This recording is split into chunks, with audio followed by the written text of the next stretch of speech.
So here we are, chapter 21 part 2, and we're still on Saturday the 9th of July. After being introduced to all his relatives by his mum and dad, I was able to escape and join James, who was standing catching up with Chris and Sarah. It seemed like ages since I'd seen my best friend, so we grabbed a table together. "So how has your week been?" she asked.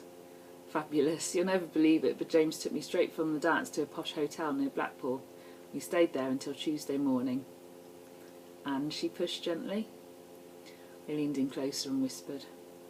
"We made love. It was fantastic," I breathed, feeling a blush creep up my cheeks at even the thought of all the times we had shared in that hotel room.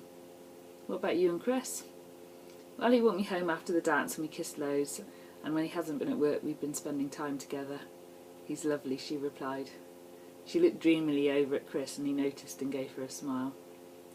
After the food and the cake cutting, the party really began to rock. I was pleased to notice that Felicity, although invited, had not turned up, so I was able to relax without her spectre looming over me like a dark cloud.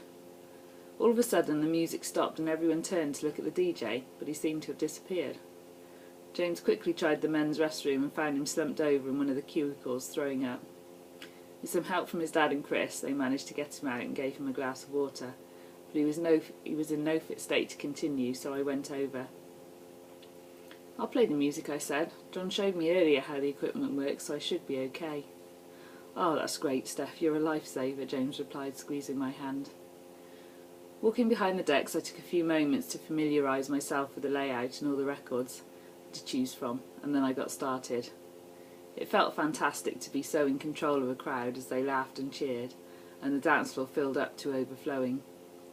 At the end of the night, John sobered up enough to take back the turntables, so I slipped off the stage and into James's waiting arms for the slow songs. I'd already lined up Father Figure and Take My Breath Away just for the two of us. Hidden by the darkness on the dance floor, James held me close and kissed me as we moved together. "I'm so lucky to have you as my girlfriend, not just beautiful and sexy as fuck, but a cracking DJ too." Then as John lit us up with a spotlight, James swept me into a waltz and finished by lifting me up, reminding me of our time in Blackpool. All his family and friends cheered and clapped.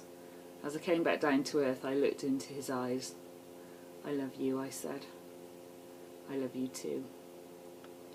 Chris and Sarah were staying at James's house, so after we'd all mucked in to tidy up the venue, the four of us decided to walk the short distance back, as the moon was bright in the sky and the air was still warm. "That was one hell of a party," Chris said. "You were great on the decks." "Thanks, I loved it," I replied, as James gently squeezed my hand in his. I noticed that Sarah was quiet and then realised that they would be sharing a bed for the first time and she was probably suffering from nerves. I looked over and smiled at her, mouthing, "It'll be okay." James showed them into the spare room and then came back downstairs to allow them access to the bathroom before we went up. I had removed my shoes and was standing on the patio gazing up at the stars.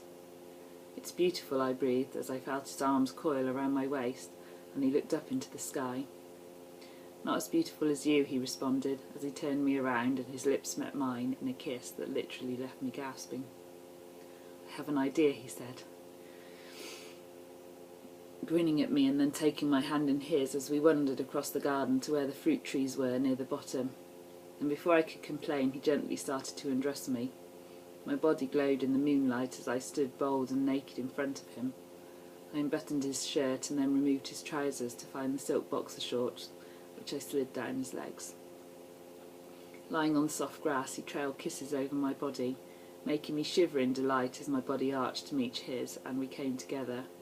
Slowly at first, but then as the urgency grew, our breath became faster and faster, until we cried out each other's names at almost the same point.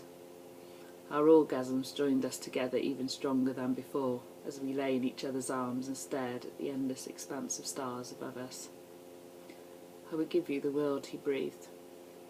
"I don't need the world, just you," I replied.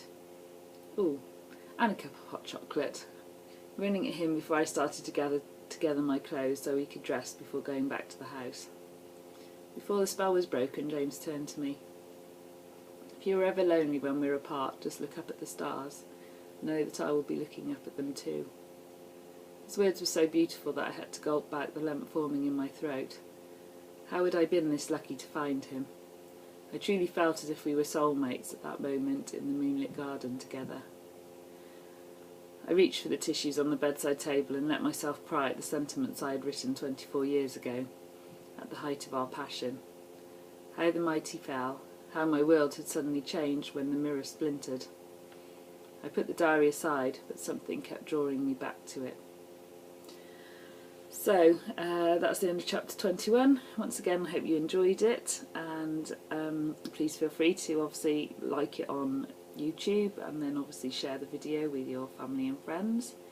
If you are getting frustrated by the slowness of this week by week approach, then you can get a free copy of it from my website, which is www.audrinalane.co.uk, or it is also available to buy on Amazon. Anyway, I will leave you with that and see you again next week. Bye for now.